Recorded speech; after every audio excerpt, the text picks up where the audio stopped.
Le Paris Saint-Germain qui fait de Lewandowski une priorité ou encore le FC Barcelone qui prépare une nouvelle offre sur Lewandowski, on va en parler. De l'autre côté, on a Rafinha qui lui quitte son équipe Leeds en pleine tournée en Australie. Tout d'abord, salut tout le monde, j'espère que vous allez bien. Nouvelle vidéo actualité FC Barcelone, on va partir ensemble pour un rapide tour de presse du côté de la Catalogne. Si le contenu te plaît, n'hésite pas à lâcher le petit abonnement, ça ferait extrêmement plaisir, le petit like. Et bien évidemment, comme d'habitude, je vous souhaite une excellente vidéo actualité FC Barcelone. On commence l'actualité avec Koulibaly, longtemps pressenti du côté du FC Barcelone. On apprend que le Napoli a amélioré son offre de renouvellement, mais Koulibaly n'a toujours pas accepté. La Juventus est le club le plus intéressé en ce moment, mais De Laurentiis ne veut pas leur vendre. Chelsea et le Barça restent les autres destinations favorites pour Koulibaly. On apprend donc que le Napoli a fait évoluer son offre, mais rien n'y fait. Koulibaly, lui, pour l'instant, il n'accepte pas. Je pense qu'il a des envies d'ailleurs. Et franchement, je dis pas que Naples non plus c'est nul. Ce n'est pas nul, mais il mériterait mieux. Un club comme Chelsea, un club comme le FC Barcelone ou encore la Juventus. Pour moi, il a le niveau, il a le talent pour jouer dans ces clubs-là. Et le joueur, apparemment, sa position actuelle est qu'il n'acceptera pas de prolonger, à moins d'un retournement de situation au cours des prochains jours. Dans un autre communiqué, De Laurentiis nous dit, c'est le président de Naples, pour ceux qui savent pas, je ne vendrai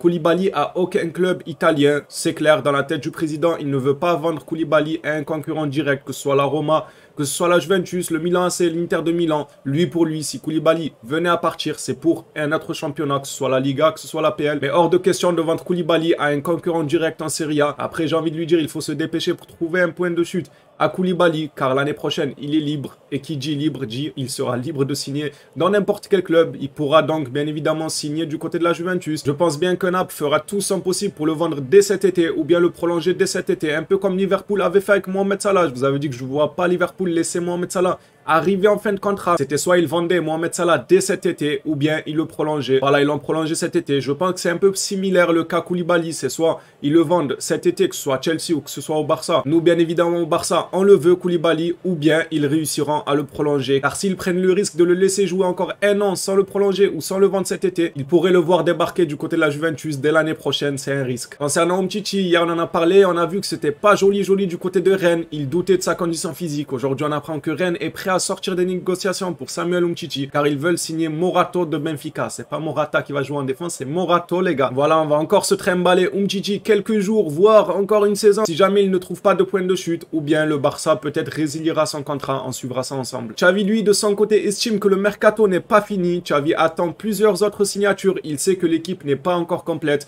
J'espère que dans la tête de Xavi, les signatures qu'il attend, c'est bien évidemment un défenseur, que ce soit Koulibaly, on en parlait il y a quelques minutes, ou Koundé, et un Rafinha et Lewandowski. Espérons que ce soit ça dans la tête de Xavi et espérons que la direction soit capable d'aller chercher ces joueurs-là. D'ailleurs, on va en parler de Lewandowski et Rafinha, bien évidemment. Ces derniers lives, on débat beaucoup sur Kessié. Où est-ce qu'il pourrait jouer au FC Barcelone? Alors, le joueur lui-même estime qu'il doit être sur le banc, mais qu'il se battra pour une place de titulaire. Je trouve que c'est une très bonne mentalité de la part de Kessié. Mais moi, je vous disais que Xavi, coûte que coûte, pour moi, il va privilégier les Busquets, Pedri, parce qu'on sait que Kessié peut jouer en 8 aussi. Il peut jouer en 8, en 6, en double pivot de préférence. Il va privilégier Busquets, Gavi, Pedri, De Jong, si jamais il reste. On apprend dans ce communiqué que Nico, le joueur qui était pressenti pour un prêt, finalement, Xavi compte sur lui. Xavi a prévu de tester Nico Gonzalez au poste de Sergio Busquets pendant la pré-saison. Dites-moi ce que vous en pensez. Nico, en 6, est-ce que pour vous, il aura les épaules ou pas? Moi, j'ai hâte de voir ça, ce que ça va donner. Franchement, on a tellement de milieux de terrain que ça risque d'être compliqué la saison prochaine. Mais c'est bien, tant qu'il y a de la concurrence,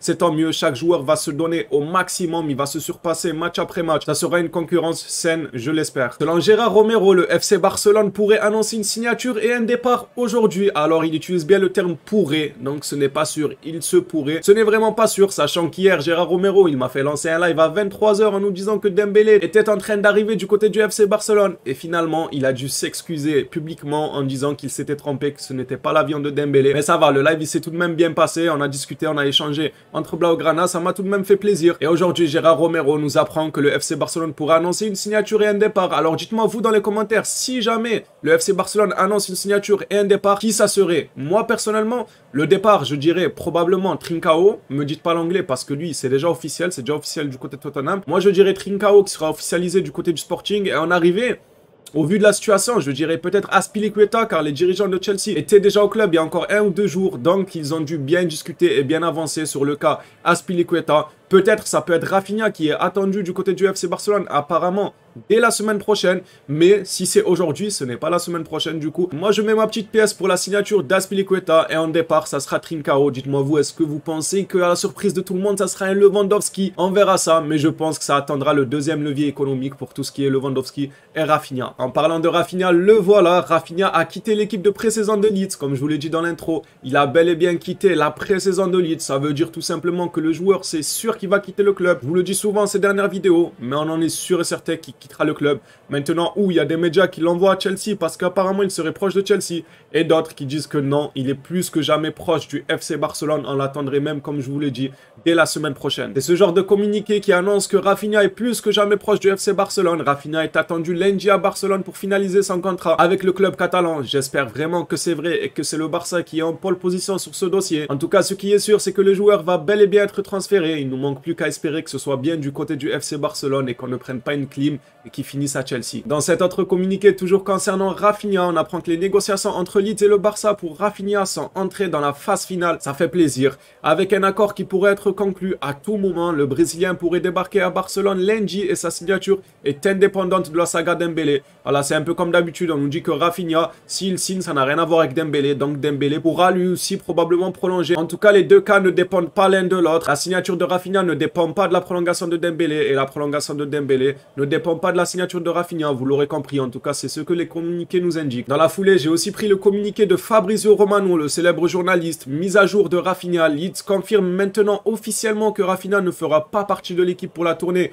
australienne. Encore une fois, c'est vraiment officiel. Rafinha s'entraîne en Angleterre tandis que Leeds est en pourparlers pour le vendre. Barcelone a amélioré son offre verbale. Chelsea a fait accepter sa proposition il y a 10 jours. C'est vrai, Chelsea avait fait accepter sa proposition avec Leeds, mais seulement ce qui bloquait, c'était Rafinha. Je vous le rappelle encore une fois, le Barça avait un accord avec Rafinha, mais pas avec Leeds, et Chelsea, c'était le contraire. Eux, ils avaient un accord avec Leeds, mais pas avec Rafinha. C'était Rafinha qui voulait le FC Barcelone. J'espère que dans sa tête, c'est toujours le FC Barcelone. On le saura probablement au cours de la semaine prochaine. J'ai vraiment hâte. Et maintenant, le dossier le plus chaud de cet été, parce qu'en vrai, Mbappé, maintenant, on sait qu'il a prolongé au Paris Saint-Germain. Haaland à City, c'est vraiment Lewandowski le dossier le plus chaud de cet été. On apprend que le PSG va s'attaquer au dossier de Lewandowski si le Barça ne parvient pas à le signer. Même chose pour Chelsea. Donc PSG et Chelsea sont là dans les coins. Ils le regardent, les gars. Ils le regardent du coin de l'œil, le Lewandowski. Ils se disent si jamais ça ne se fait pas au Barça pour une question d'argent ou si le Bayern en demande beaucoup trop, bah le PSG et Chelsea sont prêts à aller le chercher. Dans d'autres communiqués, on nous dit même que Lewandowski, lui, serait prêt à quitter le Bayern pour aller soit à Chelsea, soit au Paris Saint-Germain si jamais le Barça ne se bougeait pas pour le signer ou n'arrivait pas à le signer financièrement.